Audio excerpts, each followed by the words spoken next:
Bueno, pues La Felguera, el nombre viene obviamente porque en el año 34 hubo una revolución, hubo un levantamiento, durante varios meses se vivió bajo el comunismo libertario, uno de los sitios fue La Felguera, ¿no?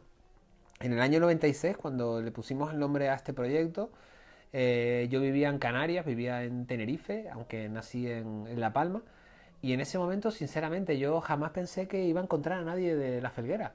O sea, yo sé que esto suena un poco raro porque dices, ¿cómo es posible? Pero si, de hecho, el otro día, hace un mes, estuve en La Felguera, fuimos allí y pensé que nos iban a dar la llave de la ciudad, pero no nos dieron nada.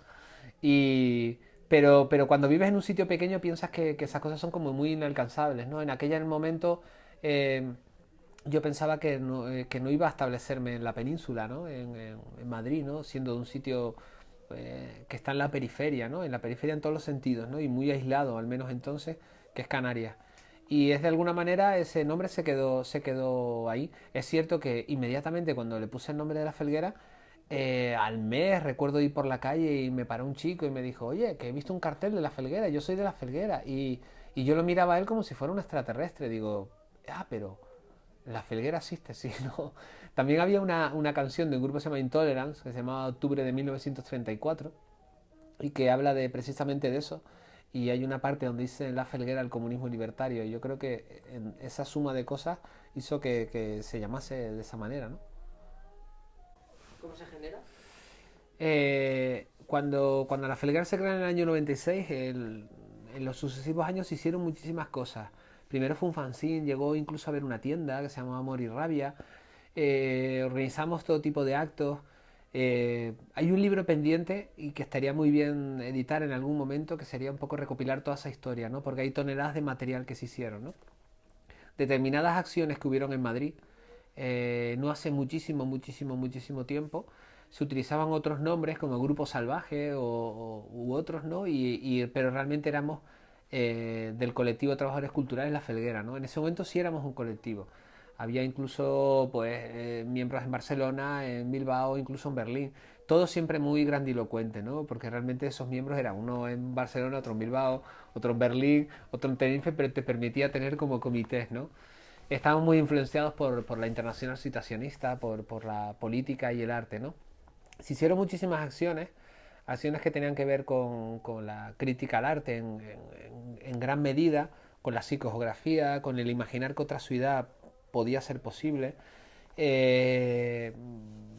Hubieron muchísimas, ¿no? Algunas de ellas muy inesperadamente espectaculares, como una deriva por el subsuelo oculto de Madrid, que así se llamó, ¿no? Que apareció en la prensa y que terminó con la policía tomando el barrio de Lavapiés en este caso, ¿no? Con una unidad antidisturbios y incluso la policía del subsuelo, que así se llama, pues saliendo de las alcantarillas, ¿no?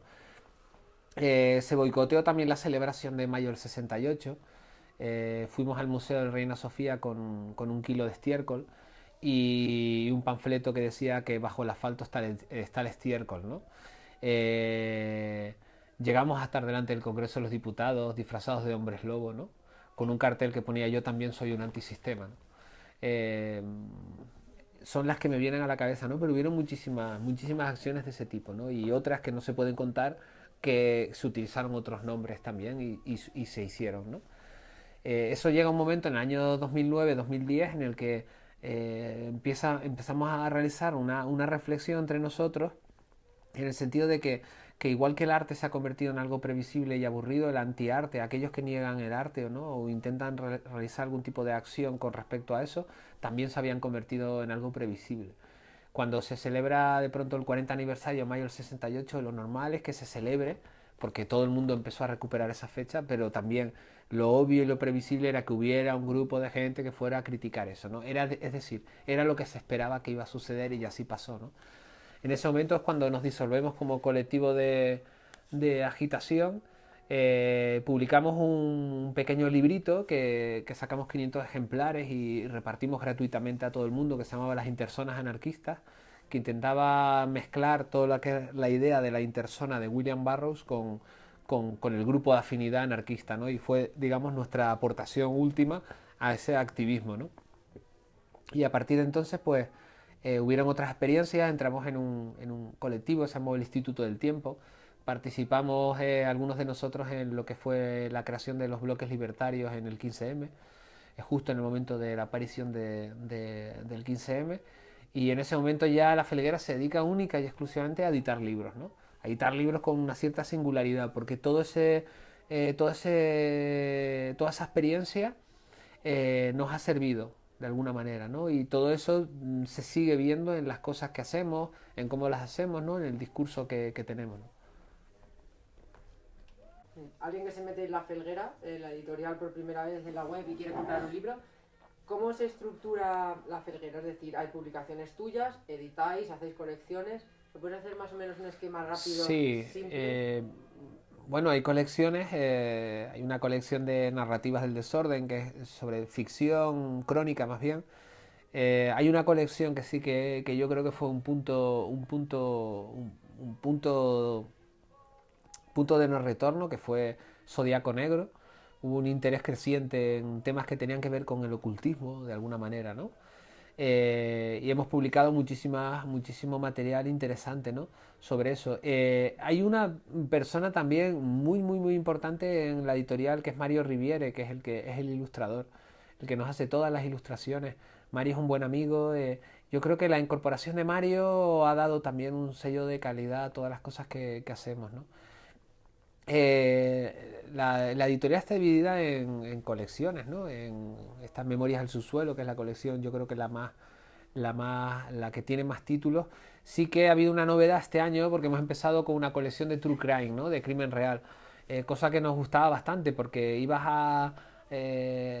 a Inglaterra, por ejemplo, bueno, a Estados Unidos en este caso en concreto, ¿no? Y ves un sistema de clasificación en las librerías realmente alucinante, ¿no? Y te encuentras esa sección de True Crime. Pero yo cuando estaba en San Francisco veía delincuencia juvenil, ¿no? Y veías, ¿no? Soft porno, o sea, un sistema de clasificación increíble. Y hemos creado, yo creo, la primera editorial que crea una colección solamente dedicada al crimen real, ¿no? Hemos sacado una compilación que se llama Londres Noir, el libro negro del crimen, sobre lo que fueron las New Gay Novels. Hemos sacado ahora Fuera de la Ley los bajos fondos en España, que realmente habla de ese submundo clandestino en gran medida, ilegal también en gran medida, ¿no?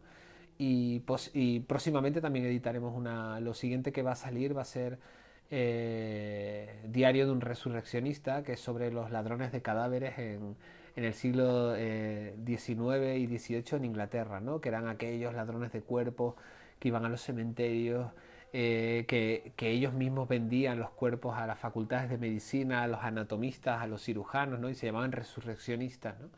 Y es el único diario que ha sido escrito por el líder de una banda, ¿no? Que se dedicaba precisamente a eso, ¿no? Y que une tanto ese submundo un poco dickensiano de criminalidad con los primeros anatomistas, ¿no? Los primeros cirujanos, ¿no? Que necesitaban cuerpos humanos que los obtenían ilegalmente y tenían que contactar con bandas clandestinas de resurreccionistas, ¿no? Pues vamos a editar un libro súper bien editado, muy bonito, que se va a llamar Diario de un resurreccionista, en esa colección que se llama The True Crime. Bueno, lo de agente provocador nace a partir de una reflexión, ¿no? La reflexión es que la editorial en un momento dado sentimos que ha rebasado lo que son los límites naturales de una editorial, ¿no? Ha ido creando una comunidad alrededor de gente que comparte unos mismos intereses, ¿no? En definitiva, de una especie de gran grupo de afinidad. Hay una idea que creo que además, siempre la utilizamos y creo que es acertada, al menos desde nuestro punto de vista, que es nosotros nos dirigimos hacia grandes minorías, ¿no? Hay que estar bastante ciego para no darse cuenta eh, que hay muchísimo interés en todo esto, ¿no? Siempre teniendo en cuenta que lo cuantitativo no es lo importante, ¿no? Sino lo cualitativo.